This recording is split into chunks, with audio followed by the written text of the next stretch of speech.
Hello and welcome to the state I'm in, where every conversation points north. Here we discuss topics that Alaskans and perhaps everyone should care about. I'm your host, Manny Coelho, and today I'm joined by Shelby Oden, a Kenai entrepreneur and owner of not one, but three Alaskan small businesses, Briar Boone Handmade, Little Alaskan, and Kenai Freight Forwarders. Shelby holds a bachelor's degree in business from the University of Alaska Fairbanks and has poured her heart into creating businesses that serve and strengthen her community. In this episode, we'll uncover the journey behind her businesses and talk about what it really takes to turn an idea into reality. From the courage it takes to start to the resources that help sustain, Shelby shares insight and inspiration for anyone looking to take the leap into small business. I'm thankful to have Shelby on the show with me today. Her vision and drive for creating businesses that are community-centered and family-oriented is definitely what sets her apart and is what I'm most excited to share with you all. Let's get into it.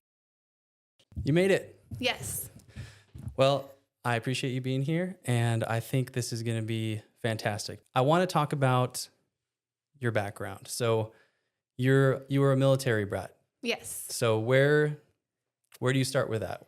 Where were you born? So I was born in Germany. My dad was stationed over there, and we did move around, but I actually wasn't born until my dad was already like halfway through his military career. So beginning of my life, 100% moving around. We actually got to do the same area twice. So like from Germany, we went to Maryland, and then from Maryland, we came to Alaska back to Maryland, and then Maryland back to Alaska, which is where he chose to retire. So was a military brat, but we did get to go to like familiar places. Sure. Yeah, that's kind of unique because you don't always get that experience. So your dad loved Alaska enough that he brought you guys back here. What age were you when you were back in Fairbanks? So when we were back for good, I would say, I couldn't tell you what age I was, but it was probably third or fourth grade. Okay. All right. So from third and fourth grade till graduating high school, you were in North Pole area. North Pole. Okay. Yes. Cool. And so like after high school, what'd you do after high school? So I initially started at the University of Alaska Fairbanks on campus, and I still lived at home. Did that for a year on college campus. I went and lived in Seward for a summer, came back, worked, did a little more college, and then Mike and I ended up getting engaged and getting married and moving down here. So, and you met Mike through North Pole Fire? Through North Star Fire. Sorry. Yeah. Okay. So I was a volunteer there, and he started their live-in program the summer after I graduated high school. So met him then, took a while to convince him that we needed to date. Yeah. We were on the same page for a while there, and then the rest is history. Okay. And then did you guys have kids in North Pole or no? No. Okay. So when we decided we were going to get married, we knew we were going to have a family. Like we wanted kids, and just said, you know what? We're not doing it here in Fairbanks where it's 50 below. We don't want to bring babies home in the cold weather. So that was when we decided to leave. We didn't specifically pick Kenai. It was just like the place that worked out for us. We wanted to be in Alaska, and we wanted to be on the road system. Yeah. And this is where we ended up. Awesome. Where we will be. So we love it. What year was that? Do you remember? So we got engaged in 2014. Okay. And then we moved down here right before we got married. Like, I think he started in April, Kenai Fire Department, and then we got married in June. Okay. So we went back to Fairbanks for the wedding, and then have been down here ever since. Cool. Mike's a great guy. I got to meet him just through the hospital, little league stuff. I'm partial to him. Yes. At what point? So what year were your kids born then? So Briar was 2016, and then Boone's 2017. Okay, great. So you have a family here on the peninsula. When did, hey, I want to start a business first like enter your mind? I don't think I made a conscious decision to start a business. So we moved down here. We don't have any family down here. I was working, before I had Briar for like a brief moment. We had Briar pretty much right after we got married almost. So for a brief moment, I was working at the bank, but I didn't have any connections with anybody. Like we weren't going to church. So I was just at home with a little baby all the time.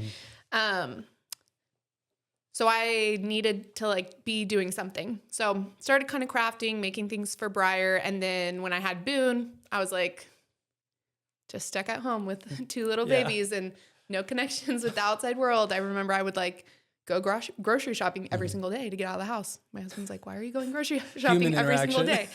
day? Yeah. I'm like, I need it. So yeah, started sewing at my table and decided I was going to sell the things that I was making, and it snowballed from there. Wow. So Briar Boone Handmade was technically your first business. Yes. And what type of like products were you making?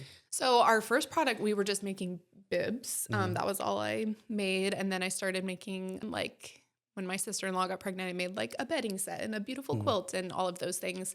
And then got into clothing pretty quickly after that. Okay. And so you're doing that. Are you just selling online on like, did you have like a little business page, like an Etsy type setup, or? I started off with my own website because I knew that the people who are going to be buying it were like, I was going to have to drive that traffic myself anyways. Yeah. And Etsy charges a lot of fees. So I was like, I can do this myself. I don't need to pay fees. So I started with my own website, and then I would do like drops and really market those. And it got to the point where I had like a pretty loyal following with the clothes, and people would know that there was a drop coming, and everyone log on, and I would get cleared out pretty quickly. And at what point are you like, hey, Mike, I think we need to start a storefront? So it wasn't that long after. Okay. Yeah. So I started selling handmade stuff in 2018, probably at the beginning of the year, like March, May-ish area. And then the following spring, like about a year later, I was like, it would be really nice if there was a store where I can sell these things at. And there wasn't at the time. So I told him, I was like, we should open a children's store. And he's like, okay. So that conversation was probably in May. And then by August, we had opened Little Alaskan. It went really quickly. That's wild. I didn't realize it was that fast of a turnaround. Yeah. And it then was quick. So I want to go into, we'll talk about Kenai Freight in a little bit, but I kind of want to go into how do you go from May to August, just from, having a product, but now it's like taking it to the next level. What is the thought process with that into basically launching a storefront? It seems for someone that's not in the business game, it seems kind of intimidating. Yeah. It seems like there's a lot of pieces there, but if you want to walk me through how that happened. So I wish I had like a great story about it. And like, I thought all this out, and I had a plan, and it was all smooth sailing, but I did not have a plan. Okay. Kind of winged everything. I found a little 400 square foot space. So super tiny for a retail store over by Louis was where we were initially. Oh, okay. And we didn't really have any money. So the small space was perfect, and it was small enough to be cheap. So we could have afforded like the rent because I had to sign a lease. So if the store completely flopped, I needed it to be small enough where we could still pay the rent if nobody ever came and bought anything. So then I just started like ordering things and like designing, I was on Pinterest every day deciding what I wanted it to look like in there and what products I wanted to sell. And I really tried to create like the store that I would want to shop at as a mom, because I just had 2 babies and there wasn't a children's store here. So the kind of things that I was looking to buy, or I knew I had to order because we couldn't find them here, or just things that I had run into as a mom of 2 little kids. So I built the store around that, like the kind of things that I would want. So it was mostly empty when we opened. We opened in August, and the store was like half empty because we didn't have any money. And then we just slowly filled it up over time. So there was no grand plan. There was no like budget or anything. We just went for it, and it was well received and grew from there. Yeah. I think there's something to be said for like seeing a need and then just kind of having the faith to jump into that and be like you said, I didn't have an elaborate plan. It was just kind of, I want this. You do have some, the talent is there for like the product that you had, that you were making, the look that you were wanting to achieve. And then other people were like, yeah, that's also what we want. Well, and I worked with Cliff over at the Small Business Development Center. So ran through the numbers with him. And that was maybe like, okay, we're doing this. Like I had been talking about it with Mike and like coming up with ideas. And then I sat down with him, and he's like, yeah, it could work like with this population size. And I'm like, all right, that's all I need. Let's do it. Yeah. I found a quote while I was kind of stalking the Small Business Development Center, which is a great resource. And his quote was that you brought a big city business to our little community. And when I read that, at first I was like, trying to figure out what he meant by that. Cause I'm thinking like a Walmart in, a new town that has like, the big business. But I think like the point of that statement is that the quality, the look, the communication, your social media, your website, the theme of everything. If you walk into the store, it's like, it makes sense. Yeah. It looks great. It's aesthetically like just perfect. Everything's placed in a certain way, and like the color schemes and everything. And then with like the products that you have there, they all have like a certain quality about them, or like just a cuteness about like, things that you pick from like the mushroom. I think the mushrooms were super cute last year. Was that last year's drop? Yeah. Or maybe it's been 2 years. Has it been now. 2 years? Okay. It might have been 2 years. But now. everything kind of has just like a very Alaskan cute quality that people have zero. I mean, it's easy to go and be like, I want that for my kids. Yeah. And so I grew up, I came to Alaska in 2013, but for people that come from out of state or have experience going to the lower 48 and shopping there is a certain standard that's kind of there with the way that everything looks, the way that everything flows, the way that, the businesses operate using social media and their website and everything like that. And you captured like that type of high quality and then planted it here in Kenai, which is pretty amazing. And I think that's just my own opinion, is that's why it's been so well received, is because people, we love our little Alaska and we want it to be, kind of just us and don't want to get too big, and we value the businesses that have been here forever, that have their own look and style, and the way they've been operating for like before it was a state, excuse me. But it is nice to have that option here for the people that are looking for that. And so it makes sense that it's done well. So thank you for taking that idea and then running with it, because it seems to be working out pretty well. Yeah. Well, thank you. So now we have to talk about this. You go from like, I was just talking about like cute boutique like feel to now you're wearing overalls and gloves and operating a forklift. I'm as surprised as you are. Yeah. So let's talk about, you have this cute little children's store in Kenai, and now you're like, maybe I'm going to get into freight forwarding. Yeah. Yep. So because I had the children's store, I had all of these shipping experiences and finding ways to get things to Alaska. So the catalyst for me was, and I was doing it, I was shipping Green Toys, is one of our best-selling toy brands in the store, and they package like the little fire trucks, for example. They come in lots of 6, and they package each like lot of 6 in an individual box, and they will not palletize them, and they will not like put them all in a bigger box. Interesting. So I was paying either a minimum fee on each individual piece. So the shipping would be like $5 per little green toy truck. And you just can't mark stuff up that much. Yeah. Like people just won't pay for it. Or I was driving to Anchorage and picking it up from a company in Anchorage, or I was driving to Homer and picking it up at the gear shed in Homer. So a couple things had to happen in order for me to decide that I should be the one to start a freight company. The company that I was using in Anchorage, they said, we'll still ship, but we're not doing it for business inventory anymore. Like their business model is they purchase the things for you, and then they send you a whole bill with the shipping and the cost of the items. So they wouldn't do it for businesses anymore. And then the gear shed decided that they weren't going to do it anymore either. So the options left were the piece handling minimum, or, if it's palletized, there's, a certain weight minimum and all of that. So nobody was doing it. My stock of those things in my store was like dwindling. But I didn't want to stop carrying them. So I propositioned my husband with the business idea, like probably almost a year before we actually started it. I was like, this is what somebody needs to do. I was like, somebody's going to do it. So we talked about it. I don't remember if at that point I talked to Cliff and like wrote a business plan and like went through the financials on it, but it took a while. And I was like, somebody's going to do it. Like somebody's going to see this need and start a freight company. Like somebody's going to do it. You're hoping for someone else to start this business that you need for your store. I was like, surely somebody is going to do it. And it just never happened. So I was like, all right, like we're doing it. My husband, bless his heart, he wasn't against it because he's just very supportive in general. But to go from like a children's store to a freight company, I think he was just like, He's like, what are you thinking? Are you doing? So yeah, I was like, this is what I'm doing. Let's go buy this forklift. Yeah. Like, here we go. And I initially with that business, I was like, okay, I need to ship like these stuffed animals and these toys. And if I can just get like this much more, then that'll be fine. Like I'll do the extra work just so that I can get these things shipped here.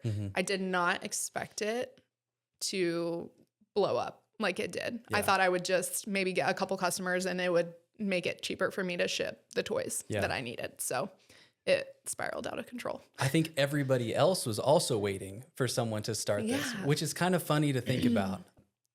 I think Alaskans kind of do that. Like we're content with, you know, Amazon's, it takes, you know, in the lower 48, you order something on Amazon at night and it's on it's on your doorstep the next morning or the same day.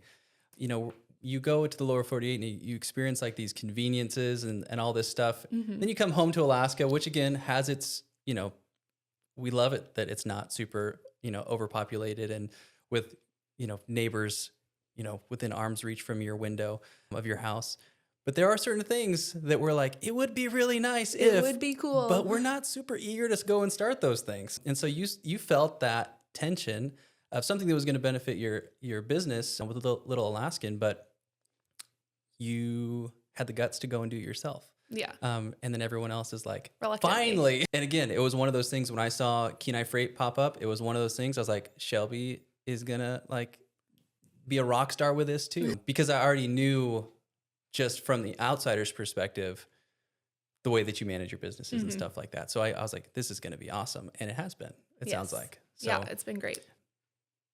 Yeah. I want to talk about like, you talked about your passion for community-centered business practices. Again, as a not business person, I can kind of throw a guess at what that means, but how does that like happen practically? Like when you say that, what does that mean? So my thought process is we live in, and we were just learning this morning over coffee, we live in a very small world, especially when you're in Alaska. Like it is a very small world, and every connection that you make, whether it be positive or negative, like it's going to come around to you because everybody knows everybody. Yeah. So when I was setting up my businesses and when I make business decisions, I'm like, these are my customers and these are going to be my customers for the next 40 years. So I can either, that's a good point, develop those connections and treat them like their family or like a member of my community, or I cannot, and then I'm not going to have any customers. So everything I do, I'm like, is this going to benefit my community? Because in the end, like we wouldn't be here if we didn't have people coming into our store and shopping. Yes, we have an online presence and we do get online sales, but our bread and butter is the people who come into our store every day. So without that, like we wouldn't have a store. Yeah. So we have to take care of those people. And then in the same thought process, this is like the kids that are coming into my store for story time. Like these are the kids my kids are going to grow up with. Yeah. Like the people who are asking for a sponsorship for Little League, my kids are going to play on the same baseball team as them in high school. Like these connections that we're building right now, like these are the relationships I'm going to have with all the other parents when my kids are playing sports in high school. Or like when we graduate, I'm going to be sitting next to all these people who I've either been a good steward of the community or I haven't. Yeah. So to me, it's really important to like love on the community. Yeah, that's huge, because I think if I were to start a business, I'm thinking dollars and cents immediately. I'm like, okay, do I have enough money to start? Once I start, am I going to be able to, sustain this? Like when I think of business in general, I think of like the failure rate of like, they don't do very well. The statistics are like against you as a small business. And they will tell you up front, like the first year, you got a 20% chance of closing. Within 5 years, like it's like 50. At 7 years, like it's 70%. Like they have it nailed down. Yeah. Like what your failure is going to be. Like that's how, and so in my mind, that's what I'm worried about. What I think is unique about your approach is that I'm sure you consider those things, but you're playing the long game of this is more than just dollars and cents. This is the place that I live. And then my kids go to school, where, I go to community events. I'm going to see people, at Fred Meyer. Like it's way more than just, let's do a transaction. Yeah. It's way deeper than that, especially living in a town like this. And I think that's probably true for every small community in Alaska, is that that's an important thing to consider. Well, and that's what's beautiful about living here. And that's why, like, my husband and I will not leave while we have children, and maybe not ever, because we love it so much. But like, it does take a village, and you get to pick if that village loves you and thinks you're a good community member, or you get to choose if they don't. So these people that I'm selling to on a regular basis, they're looking out for my family as well. So for me, yes, we want to make money. Like, yes, we want to pay all of our bills, but also, like, this is our life. Yeah. Like, more than that, this is our life. So do you ever, I don't want to sound overdramatic with this statement, but do you ever consider that what you do through your business facilitates the opportunity for kids and families here on the peninsula to create like lasting memories? I hope so. I really hope so. Mm-hmm. So looking back to when I had my kids and I didn't have relationships or anybody, like, didn't have a reason to get out of the house, that's part of why I feel so passionate about having like music and story times. And it's as much for the moms as it is for the kids. Yeah. Because moms need that. Like, moms need to get out of the house. Moms need to be able to, like, talk to other adults and talk to people who are over the age of 5. So for me, it's as much for them as for the kids. But also, like, the kids will remember that. Yeah. And something with my children, like, I want them to look back and be like, oh, my mom did this for my mom took me to music classes, and my mom took me to story times, and I get to, like, provide those opportunities for parents in the area. Yeah. So that's a cool feeling. Yeah. I remember a few years ago, I think it was Halloween time. It might have been even on Halloween. Yeah. Yeah, we did a Halloween. We're driving around, and I remember we went by Little Alaskan, and there's like a little carnival outside, like with some games. And inside the store, Boone was like giving tattoos, which was awesome. I was like, that is such a brilliant idea. How old was he, like, when he started doing that? Well, it was both of them together, and they weren't that old. Like, Boone was probably 4 or 5. Yeah, it was like real little. And Briar was a little bit older. Yeah. Briar's attention span was a little bit better for that. Boone would do like a couple tattoos and then like go eat candy. We're not talking real tattoos, just like temporary tattoos, just of course. Temporary tattoos. Not giving my kids tattoo guns. But yeah, they were pretty young when they were doing that. So I remember being there, and I think I had some coffee, and me and my wife were just standing there watching the kids like go around, and we're in this cute little kids store. There's other kids running around. Everyone's just having a good time. And when I think about, and my daughter was probably 9 then, and Jack was probably 5.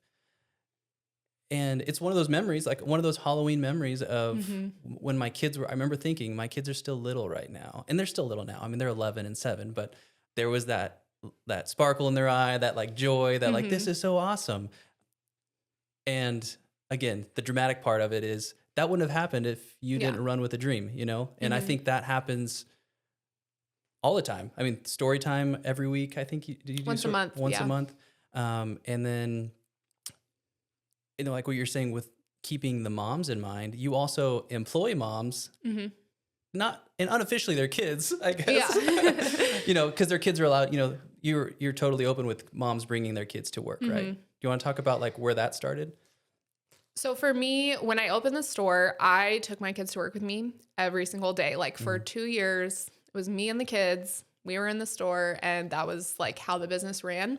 And now that I don't work there anymore and we just have employees do it, I wanted them to also have that, because that for me is the dream, to not have to put your kids in daycare, to not have to miss like important moments. Like, that is the dream and the goal. Yeah. And so if my employees don't have to put their kids in daycare, or they can like put a sign on the door and leave for 15 minutes to go pick them up, like why wouldn't I do that? You know? That's huge. And I would love to see that happen in other businesses, not just kid stores. I feel like there's opportunity for that in other type of businesses, besides retail.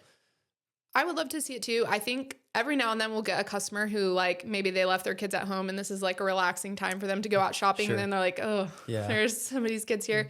But also, I firmly believe that we should be raising our children with the goal that they are going to be adults and they need to be able to function in society. So how can we do that without having them out in the real world. Yeah. People are always commenting on how well our kids communicate and how they can hold a conversation with adults. And I'm like, it's because they were in my store. Yeah. Like from a very young age. Boone was probably, we opened in 2019. Like Boone was a year old when we opened our store, and he grew up in that. So he could hold a full conversation with an adult at 3 years old. Yeah. Which is pretty unheard of. It is. I mean, I work with kids or not primarily kids, but kids come through the clinic that I work at pretty frequently. And it is when you have a well-spoken, toddler or fifth grader or 15-year-old, you're like, hey, this is awesome. Like, and you find out that, oh yeah, like I've been, hanging out, my parents not have treated me like adults, but I think it's that integrating into the societal norms or expectations. I don't know if that's, it sounds too technical to say it that way, but I think it's just bringing your kids along and not like, kids are supposed to be at daycare doing daycare things while the adults go do adult things. There is some happy medium there where it's like the kids are getting comfortable with just everyday conversations, how to express themselves, how to communicate. And I think that's super important. Yeah. You have a bachelor's in business from UAF. Yes. You started that in your time in Fairbanks? Yes. Okay. So I started attending. I was on campus immediately after I graduated high school. So graduated high school in the fall, started going to college on campus. And I was on campus I don't actually remember. It was 2 or 3 semesters that I was on campus. And then I finished the rest online over, I think it was a while. Well, and COVID made that super easy. All of a sudden there was... Yeah, everybody was online. All online classes, yeah. What are your thoughts about being in business now and then having that education? Do you feel like it is a huge compliment? Was it a little bit of a detractor? Like, what are your feelings about that? I don't think it was necessary. There's a million things I do every day, and I'm like, wow, I wish they would have taught me this in business school. Like, here I am running a business, and I did not learn this in business school. So sometimes I think about like the thousands and thousands of dollars that I paid, and I still like don't know how to do this. So that is super frustrating to me. As far as like, if I could go back in time, would I not do it? I probably would, just because I would have a completely different life. I wouldn't have maybe stayed in Fairbanks and met my husband. Like everything would have been different, and I hadn't. So I wouldn't change that experience or starting college or any of that. But I also, contrary to what our economics teachers always tell us about sunk costs, like I probably should have just stopped like doing it. But once I was like halfway through, I was like, I've spent thousands and thousands of dollars. Like I need to finish this bachelor's degree. So definitely not necessary for being an entrepreneur or starting a business. Obviously for some professions, it's a necessary thing, but to run a business. Is there any do you think it's just utilizing resources that are available to you, or like just capitalizing on your own know-how with a service or product? You talked about, SBDC being a huge resource, or do you think it's just like, kind of like you did, just start going down that path and learning along the way? Like if you weren't to advise, yes, go to business school to do this, like what would your advice be? I think people who are successful in being an entrepreneur and starting businesses, they have like a different thought process going on in their brain. And a lot of the reason why I think businesses fail is because people are starting businesses who aren't thinking of it with a business mindset. So every choice that you make, every purchase that you're making, all of these things, you need to run it through a full gamut of like, who are my ideal customers? Are they going to buy this? Like, is it going to be too expensive for them to buy? Are they going to see the value in buying this expensive thing? So there's 100 things that you have to think of for every single decision that you make. And if you don't have a business mindset and you're not doing that in your brain, then I don't think you're going to be successful. So I think the better value would be in maybe meeting with somebody who does have that mindset so that you can learn to start looking at it with that frame of mind. Yeah. So working a small business, or maybe being mentored by somebody who has already done it. So that way you are thinking of it from a business mindset. Yeah. Instead of just, I think it would be cool to not have a boss and start a business. Yeah. And that probably is why the statistics are so bad with that failure rate, is because you have, the good idea comes along and you're excited and maybe you have enough know-how to get going, but then the reality sets in of there's other things that maybe I should have considered first, people I should have talked to. I think the mentoring thing is great. There was something that I was interested in. I've always sought out someone else's advice that was doing it, because it kind of puts you at ease. And then your perspective, if you put yourself in a place for your perspective to be changed about it, you don't hold on to things too tightly. I think there's definitely a lot of room for growth there. And I think that only comes if you approach someone and say, hey, I want to do this, but I'm not completely sure if I know how. Lots of value in advice, and for people that went ahead of you, for sure. Well, and that's hard to do too, because I've noticed in small business, a lot of people, like, they don't want to tell you. It's getting better. And I feel like we have a great community here in Kenai, and there's like networking and all of that going on. But I felt like when I started, Cliff actually recommended that I reach out to other businesses, and I could not get anyone to talk to me. Oh, wow. I could not get any feedback from anybody. So it was really hard to like get that information from people. Yeah. So now I feel like it's a lot better, and there's a lot more people who are like willing to talk, and there's like a women in business group and all these different things. So it's a lot easier, but it can be intimidating because people will just flat out tell you no. Like, nope, sorry, I don't want to help you. Yeah, I guess if you're only looking at it from that, as a competitor, everyone's competition, everyone, if people are shopping there, then they're not shopping here. I could see it that way, or why they would be doing that. I think to challenge that idea, though, if you're looking above that and saying like, this is like we were talking about before, this is a community of businesses. This is a community we're trying to develop. It's more than just, the business, the service, the product or whatever, but about our neighbors. Yeah. I think that changes the conversation a whole lot. Well, so I'm glad it's getting better. Yeah. And when you think about, and this is how I look at it when people ask me questions, is Soldotna is doing great. They're really thriving. Like, businesses are growing. People are moving in all the time. And Kenai seems a little bit more stagnant. So every single business that we get in Kenai, I'm like, I want them to be successful, because then more people are going to come here and like more people will come around and shop. So maybe they have something that I also sell, or maybe like it conflicts or whatever it may be, but I'm going to benefit if it's true. There's more successful businesses in the area. Yeah, that is so true. We should be rooting for each other. Yeah. I mean, anyways, but I mean, like, with that mindset of like, if you're supporting other people's businesses and you're supporting the community of businesses in that area as well, I think that's huge. What would your advice be to someone that is kind of like you, that has this idea, sees some need for a service or a store, a product, and they're kind of in the same position you were 5 years ago, 6 years ago? It's been longer than that. Yeah, the handmade brand will be... Yeah, that's right. Briar Boone's been around longer. Yeah. So the little Alaskan will be 6 years this summer. Okay. And then Briar Boone's a year older than that. So that'll be 7 years. So what's your advice to that person that's like, maybe I want to do this? So I would definitely send them to Cliff over at the Small Business Development Center, because that's a free resource that you can go, and he's brilliant. Like, he will pull reports, and he'll tell you like what percentage you should be spending on marketing, and he'll run through the finances. He'll tell you how many cars drive past where your location is going to be every day.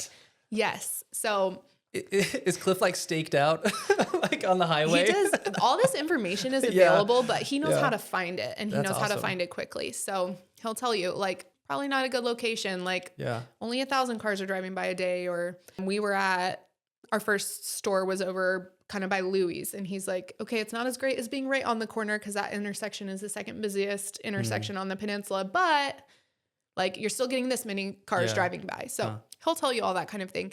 And then also like, he'll think of things that you never even thought of.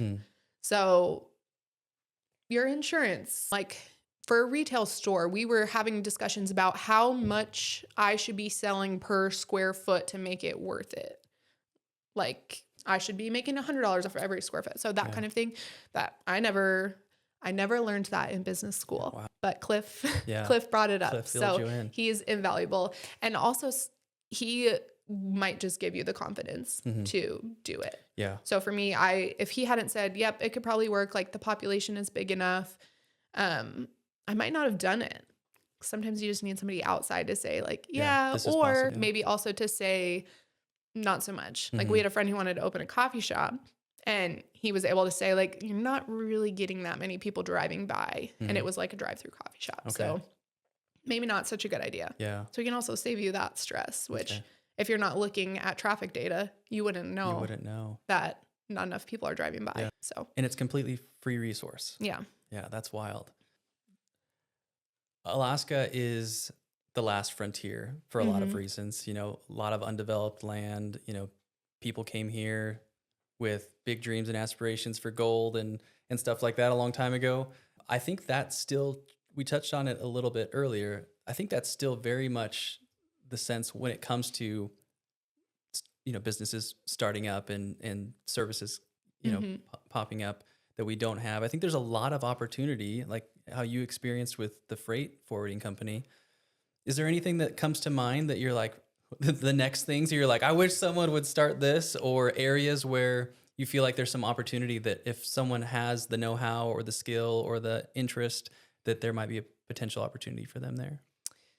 What I would say to that is if it's something that you are hankering for in our community, like somebody else probably is also. So with the shipping thing, like I desperately needed that, not only for my business, but I want to order from Wayfair. Like I want all these things. So if I'm thinking that, then there's other people thinking that too. So that is what I would say. If you're like, oh, I wish this was here. Like somebody else probably wishes that too. So there's always opportunities like that. I wrote a business plan last week because I was like, gosh, I wish we had something like this here. So I was like, maybe I should start another business. Is that a hint at a potential fourth business on the horizon for you? I don't know. I need to talk to Cliff about it so he can either encourage me or talk me off the ledge. But yeah, there's a lot of opportunity, I feel like. And then the lower 48 almost is like a little bit ahead all the time.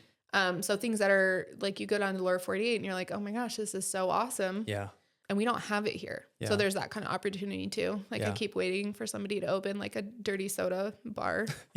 So I don't know what a dirty soda bar is, but have you ever had just like a crispy Diet Coke with cream in it and like extra syrup? No, I've never had. Have you ever had Alaska soda jerk at the fair? No. Okay. I'm out of the loop on this soda. You're missing out. I'll have to write down that one. It's just soda with a bunch of other stuff in it. Yeah, a dirty soda. I'll have to look it up. They have it at the fair though? Yeah, it's called Alaska soda jerk. But they add like other syrups and other things, and it's like a soda but better. So I mean, we're all human, so we see it lower 48. If people in the lower 48 are enjoying it, I mean, why wouldn't people want to, you know, what's going to separate us? I mean, we are Alaskans, we do things differently, but I think that opportunity is definitely there. So I want to talk about like the success definition. So, and I feel that even with starting this podcast, like what success means right now to me is I reach out to someone and they would say, yeah, I would love to talk to you. That could mean something different, you know, a year from now, 2 years from now. How has success changed? How does that line move for you from this idea that you had with Briar and Boone to starting these businesses that you have now? Or has it remained the same? It's constantly evolving. So initially success was like, I'm getting out of my house. I'm talking to adults. Like I'm not feeling as depressed anymore because I'm talking to people who are the same age as me. So initially, like when we started out, we weren't making a lot of money, but I was happier. Like I was feeling more fulfilled and just better all around about life. So that was success to me. Then, you know, a couple years in, I was like, success was I don't have to miss a single thing in my kid's life if I don't want to. Like if I want to be with them every single day, like I can do that. If I want to drop everything and like drive to Homer and go look at a boat, we're going to maybe do that today. Like I can do that. I don't have to worry about the store running. Like it's got processes and it's going to run itself. So that is success. With the freight company, and this is, I feel like people don't necessarily realize this. The store, the children's store, it's great.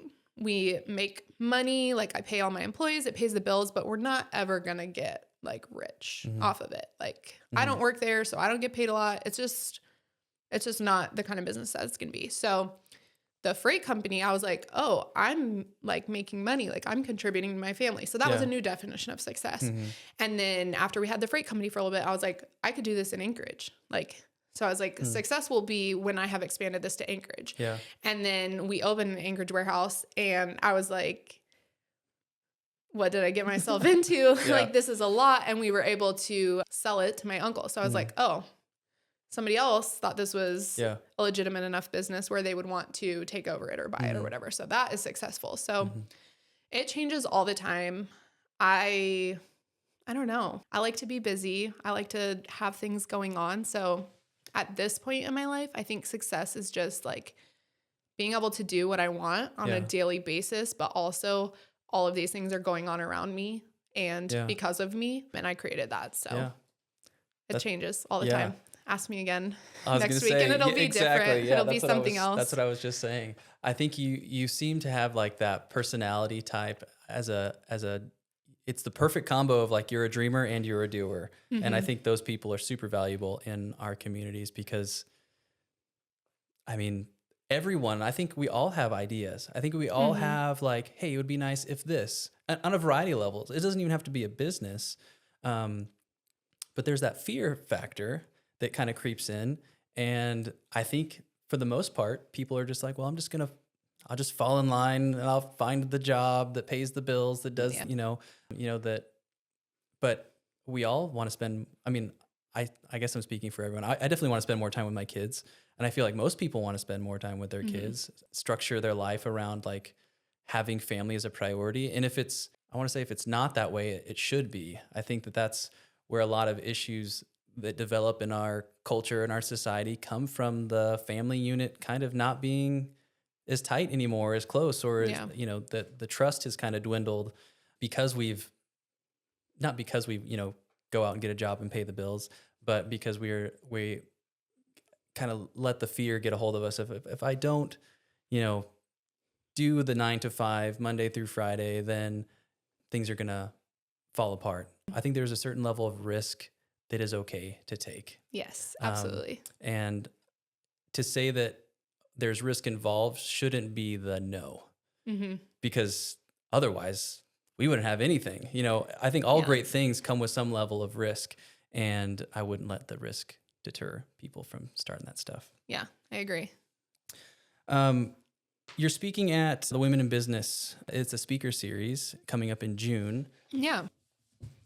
I did look that up because I wasn't familiar with it. I mean, I'm not a woman, so I guess I wouldn't have got an invite anyways, but it seems like a pretty cool thing that's going on. It's not just, this is a monthly thing that's been going on, right? So it's fairly new. Jonna Beach, she used to be the head over at the Kenai Chamber years and years ago, which is actually how I initially met her. When I first opened the store, she came in and introduced herself, and she's like, I know you just opened, so I'm not going to ask you to buy a membership right now because I know you can't.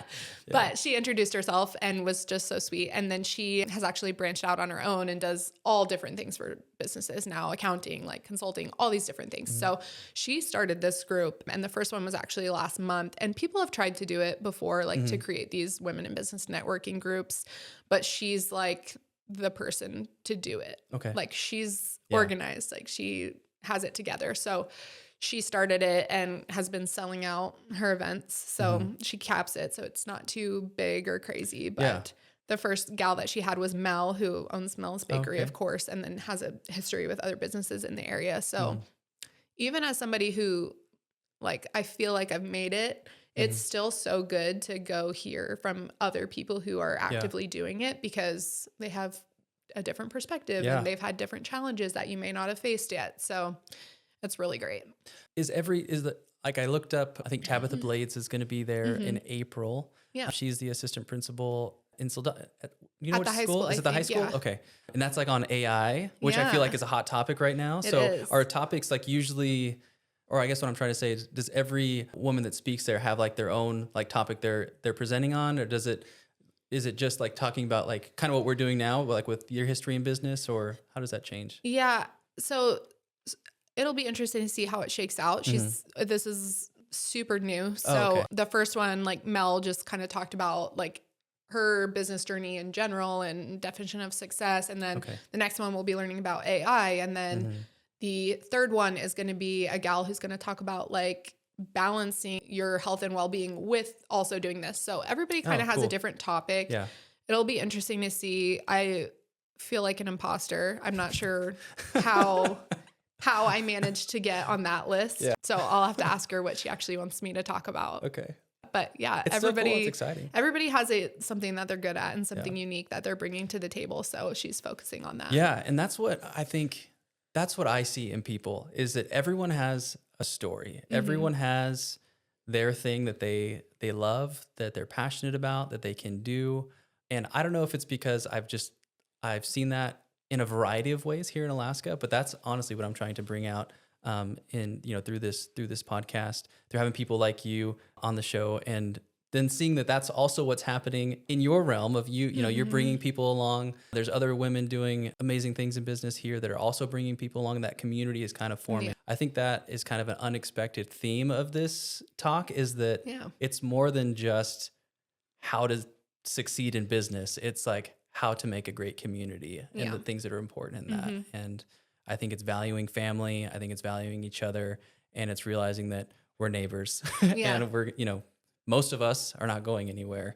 We're here for the long haul. So I do want to talk about this program called Thrive. Are you familiar with that? It's also a small business association program. I was just looking it up.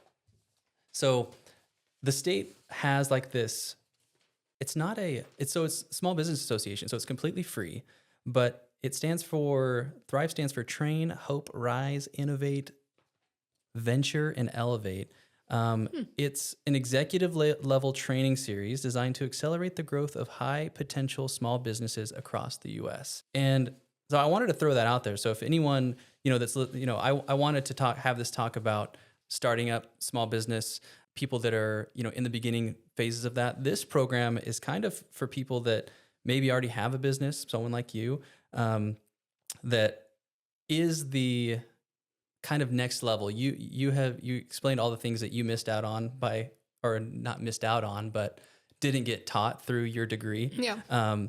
This seems like it fills out those gaps in a way, but it's kind of, you have to like apply to this program. So I'm going to just read off some of the requirements just for anyone that might be interested. But it says the training is not for startups, but people that have actually been in business for a while. So these are businesses that have annual revenues of at least $250,000, have been in business for at least 3 years, and have at least one employee other than themselves. So what this program does is it's 6 months, and it's a master's in business administration equivalent. So it's it's completely free. Wow. It is completely free. So what they say they offer is mentoring, in-person coaching for C-level executives, which I don't know what C-level executive is. But I couldn't tell you. I should have learned that in business school. They should have taught that in business school. Yeah. And then, I think you go to Anchorage like it's like every other month. But then there's like other like Zoom calls that you do. But it seems like it's kind of a cool resource. I mean, it'd be probably worth applying to just because of the value that you would get. But I feel like for these people, I don't know, like they have some level of success, but it's kind of like that next level. But I feel like if you've already been operating for 3 years, like you've probably already learned, you probably like through trial and error have learned a lot of the things. But I think there's always so much though. Yeah. Yeah.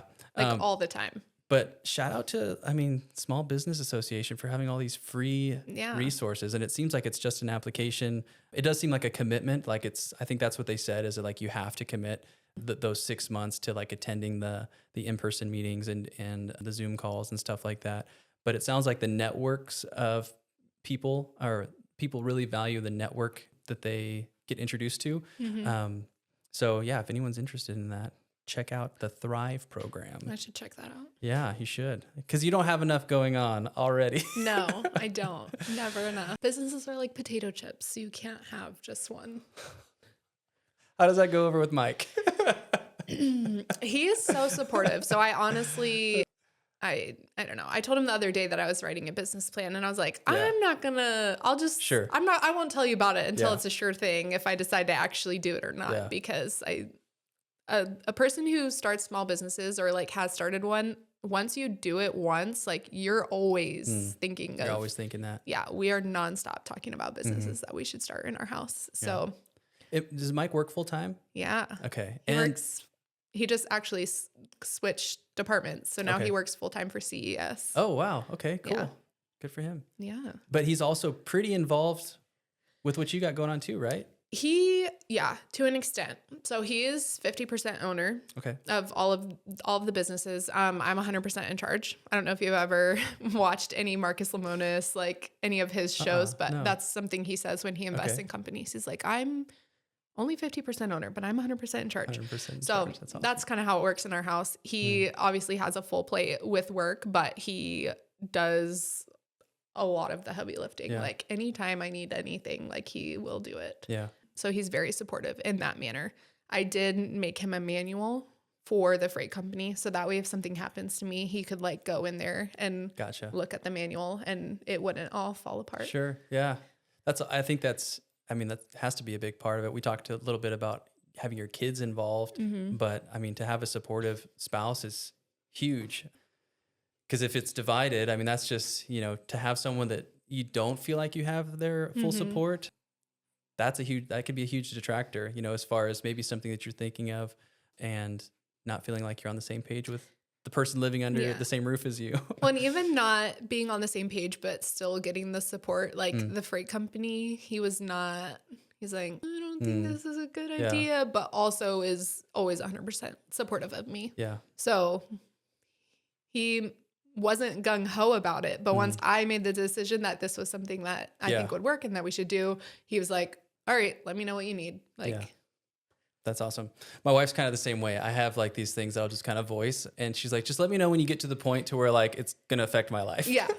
Let me know when it's real. Yeah. Let me know when it's real. If a lot of my friends know that like I have, as far as like what my career is going to be, it's changed so many times. I say so many things, and then it's like, it takes a turn here or there, dips and dives. And so far I've been okay. This isn't my career, obviously. This is just a fun thing that I'm doing, but it's always nice to have the people that when you say it's real, they help you along. Yeah. And they're there for the ride too. And they're, biggest cheerleaders. When I still say it, like when I grow up, I'm going to do this. Yeah. I'm going to do this. So there's always, I feel like always changing what you want to do. And just like you said, you're always evolving on what you want to do. So it's kind of changed my perspective on like retirement too. Like the more you start doing things that you love and you find that like sweet spot, the more I'm like, okay, I still want to be involved with this, but maybe just in a different capacity as time goes on, because you love what you do and it's bigger than yourself. I think there's some value in that. Do you see yourself like maybe one day having these businesses, but you're just kind of like popping in, or do you get a lot of value of being in there, doing it yourself? Like yesterday, you were there on one of my friends was getting a claw machine shipped up, which she was super excited about. And you were there to load it up. So like how, like, do you see that as the long-term plan, or is there a day where you're like, hey, it'd be cool if maybe I had employees to do this for me? It's hard to say. With the store, I don't really work there anymore. I'll fill in for people if somebody's out sick or has something to do. I'll work in the store, but I don't really do that anymore. I just kind of do the administrative, like payroll and the ordering and that kind of thing. So I've already kind of gotten to that point with Little Alaskan. And then with the freight company, I don't have a good answer because it's not something, I don't wake up in the morning and I'm like, let's go ship some freight. Like, I'm so excited to go do this. Like, I like the people, and everybody who picks up freight is like so excited because this was something that they needed. Yeah. So it's fun in that regard, but I'm not like passionate about shipping freight. So I could definitely see selling that company at some point. But also it's not, and this is why we haven't sold it. Like, it's not a hard job to do. And I genuinely feel like anybody could have started that business and found some success with it because it was so needed in this area. And I just happened to be the person who had $5,000 to buy a forklift and access to a warehouse. Yeah. Like, that is literally all it took to get started on that. Yeah. So I just fell into it and I don't know. I'll probably sell it at some point so I can invest in another business. Yeah. Something else down the road. Yeah. Can you share any weird freight items that you've received? Like, have you got like a mammoth tusk or like weird stuff? Or You know, I don't usually get to know what I'm shipping. Gotcha. Because like most people, you sign up to be our customer and then I'll ship like whatever shows up, I ship it for you. And it's usually in a box or in a crate or it's palletized and wrapped. Yeah. And I don't get to know what it is. So I do know that we've shipped like mounts, like taxidermy mounts and all that kind of stuff. I don't know if there's been any mammoth tusks in there. I just discovered the boneyard guy in Fairbanks. So back to it being a small world. Yes. I actually swam with his daughters in high school. What? Yeah.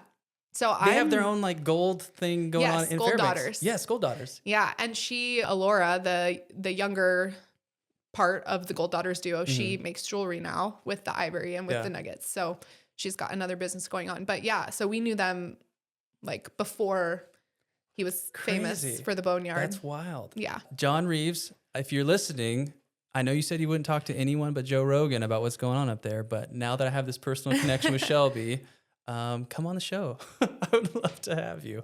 Yeah. That whole story is wild and what they're doing. Well, and it's so cool. Yeah. Too. Yeah. Like a lot of history there. It does make me think that like I kind of want to go check out my backyard and be like, hey, maybe there's some like weird stuff back here from the Ice Age. Well, and if you think about like how much property there is in this state, like he's got this mammoth gold mine, for lack of a better word. Yeah. But like, what about all the rest of this place? Like it's, who knows? Yeah. It's wild. I think the more that I talk to people, the more I realize that like the stories here are crazy. And I think I mean, there's stories everywhere, but because it's so small, like we were just talking about before we came in that like, I didn't realize that you grew up in North Pole. That's where I was living before moving to the Peninsula. And we're all kind of just interconnected in this state. And I think the military helps. I know that like there's a lot of military here in the state. And I find that a lot, that like, it doesn't take very much to find someone else that you have in common. What I love about what having the military installations does for Alaska is they get stationed here. And then the people who love it, like the people who are so passionate about this state and about what it has to offer, are the ones that either move back or they stay here. Yeah. So we get a lot of influx of people. And then the people who just really love it and want to be here are the ones that we end up getting to keep. Yeah. So that's cool. No, that is huge. This has been awesome. Yeah. I love this. I hope that it encourages people to maybe take that leap of faith, to do something that maybe they want to see in our community. And not just, we're talking about the Peninsula, but this is all over the place in our state. So much opportunity. I see it in the amount of like fishing guides that we have around here. Everyone's like, oh yeah, I can fish. I'm going to start this guiding business. And then I feel like a lot of them are doing pretty well because we have thousands of people descending on the Peninsula to go and do that kind of stuff. And I think that opportunity is there, whether you're a fisherman or whether you're super crafty, the culinary world. I think the opportunity is there. Yeah. A lot of the services too, like I think I saw someone post something recently that was like, hey, Kenai has a Lyft driver. And I was like, oh, do we? Yeah, I know. And I was like, oh, sweet. I mean, Lyft has been around for a while. Yeah. And I'm like, man, we're just like, just now getting there. I think my sister lives in Austin, and she has like given me a hard time because when we visit California to see my mom, who still lives there, they all have the Uber apps and like all the service apps on their phone. And I'm like, I always have to download them when I go there. Create logins. Yeah. I do the whole thing and then get frustrated because I'm not familiar with it. But I know DoorDash is here. DoorDash is kind of doing their thing. I've seen that, yeah. So yeah, stuff like that. It could be as simple as, I don't know how easy it is to start these franchises. Have you ever looked into that kind of stuff for stuff that's already established, or is that kind of like a not really? I've vaguely looked into like Chick-fil-A because I just love it so much, but not in any kind of depth. Yeah, gosh, Chick-fil-A would be amazing. Yeah, I agree. Yeah, it would be so good. That's like our go-to when we go to Lower 48. Yeah, it's gotta go to Chick-fil-A once a day. In-N-Out. Yeah, there's too many to count. Chipotle. They're all amazing. Well, thanks, Shelby. This has been awesome. And I'm serious. Probably in the next couple of years, you'll tell me about a new business that you started, and we'll be right back here. Yeah, we'll see. I'm researching right now for the next one. So Perfect. We'll see if it ends up coming to fruition. If you're a woman and interested in business, it sounds like these slots at the Women in Business Speaker Series kind of sell out pretty quick. Yeah, I think the April one is sold out, but they will release after the April event. That's when the next one gets released. So all right. Definitely come to those. Make sure to follow Shelby on social media. What's your go-to? So I'm on all of the businesses have their own Instagram and Facebook. So you can follow me there. And then I have like a personal TikTok where I feel like I get to just actually be myself. Cool. So sweet. There's that too. You can find me on there. All right, cool. And don't forget to look up Kenai Freight Forwarders for all of your shipping needs. If it says that it can't be shipped to Alaska, the chances are it can. Yes, and I can do Kenai it for Freight. you. And then stop into Little Alaskan. If you haven't been there and you have kids, you need to go to Little Alaskan just to experience what I was talking about. The store is beautiful. It's super cute. Santa goes there in the wintertime. He makes a special stop in the store for pictures. There's stuff going on throughout the month, from story time to music time. Like Shelby said, they're super involved in the community, and it's a blessing to have them here. So Shelby, thank you so much. Thank you.